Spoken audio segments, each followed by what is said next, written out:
Hello friends, मैं हूं प्रीति और आप देख रहे हैं मेरा चैनल आइडियल ममा। तो आज के इस वीडियो में हम बात करेंगे होम रेमेडीज़ की जो आप अपने बेबी को कोल्ड होने पे, उसे सर्दी ज़ुकाम होने पे दे सकते हैं।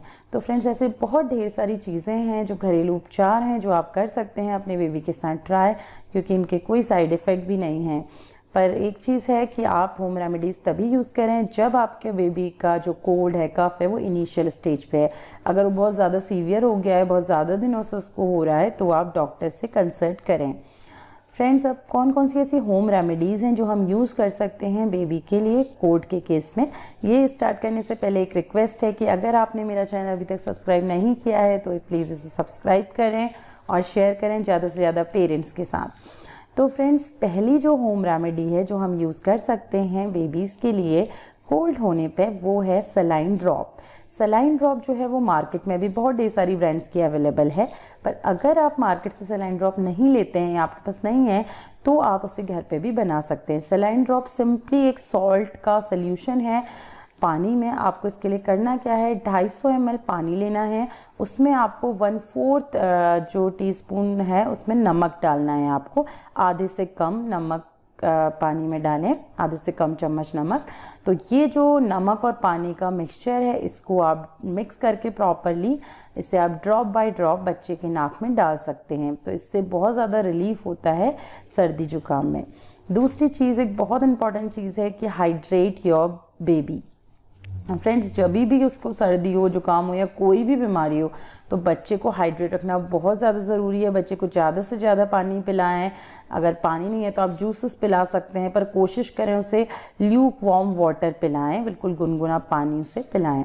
थर्ड चीज़ है जो होम रेमेडी है बहुत अच्छी फ़ायदेमंद, नाक जब बच्चे की बंद हो गई है, ब्लॉकेज हो गई, उस केस में तो वो है, आपको करना क्या है, गार्लिक और अजवाइन का पाउच बनाना है। अब कैसे हम गार्लिक अजवाइन पाउच बनाएं, आपको उसके लिए 2 से 3 फलियां लहसुन की लेनी है और 1 चम्मच लेना है अजवाइन। अब इसको आप पैन में लेके गैस पर रोस्ट कर लीजिए अच्छे से। जब ये बहुत अच्छे से भुन जाए तो आपको क्या करना है, इसे ठंडा करना है और ठंडा करने के बाद एक मुलायम से कपड़े में इसकी पोटली बना देनी है। और पोटली बनाने के बाद इसे आपको अपने बच्चे के, जहाँ पे बच्चा सो रहा है उस टाइम पे, उसके सिरहाने पे रख देना है। कोशिश करें कि बहुत ज़्यादा बच्चे के पास ना हो, वो बच्चे के थोड़ा सा पिलो के पास रहे, मतलब थोड़ा सा बच्चे की डिस्टेंस पे रहे, बहुत ज़्यादा पास भी ना हो, बहुत ज़्यादा दूर भी ना हो।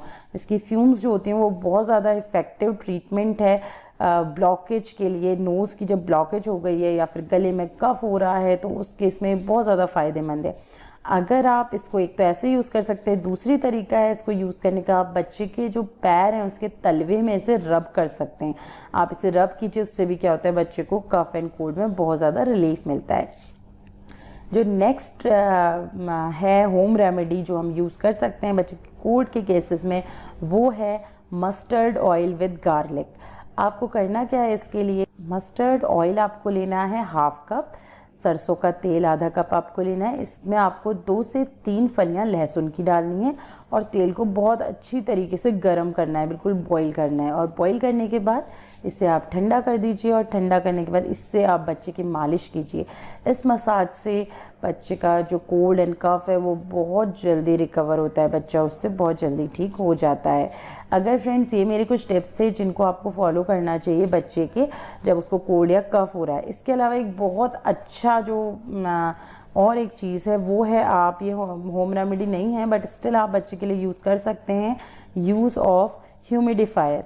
फ्रेंड्स, होता क्या है, जब बच्चे को नाक ब्लॉक हो रही है या फिर बच्चे का गले में कफ है तो उस टाइम पे क्या होता है, बच्चा ढंग से सो नहीं पाता और सांस नहीं ले पाता है।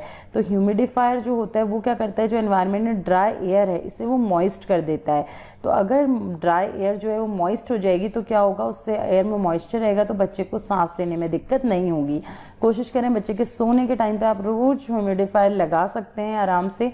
वो क्या, उससे क्या रहेगा, रूम ह्यूमिड रहेगा और बच्चा आसानी से जो कोल्ड एंड कफ के टाइम में सांस ले पाएगा। पर ये ध्यान रखें कि अगर आप ह्यूमिडिफायर यूज़ कर रहे हैं तो उसे रेगुलर रोज़ क्लीन करना बहुत ज़्यादा ज़रूरी है। तो फ्रेंड्स, ये थे मेरे कुछ टिप्स होम रेमेडीज़ से रिलेटेड जो आप यूज़ कर सकते हैं बच्चे को कफ एंड कोल्ड के केस में। तो फ्रेंड्स, अगर आपको मेरे वीडियोस पसंद आ रहे हैं प्लीज़ मेरे चैनल को सब्सक्राइब करें ताकि आपको ज़्यादा से ज़्यादा मेरे लेटेस्ट वीडियो आप देख सकें और अपने बेबी की केयर में उसे इंक्लूड कर सकें। Thank you, thanks for watching.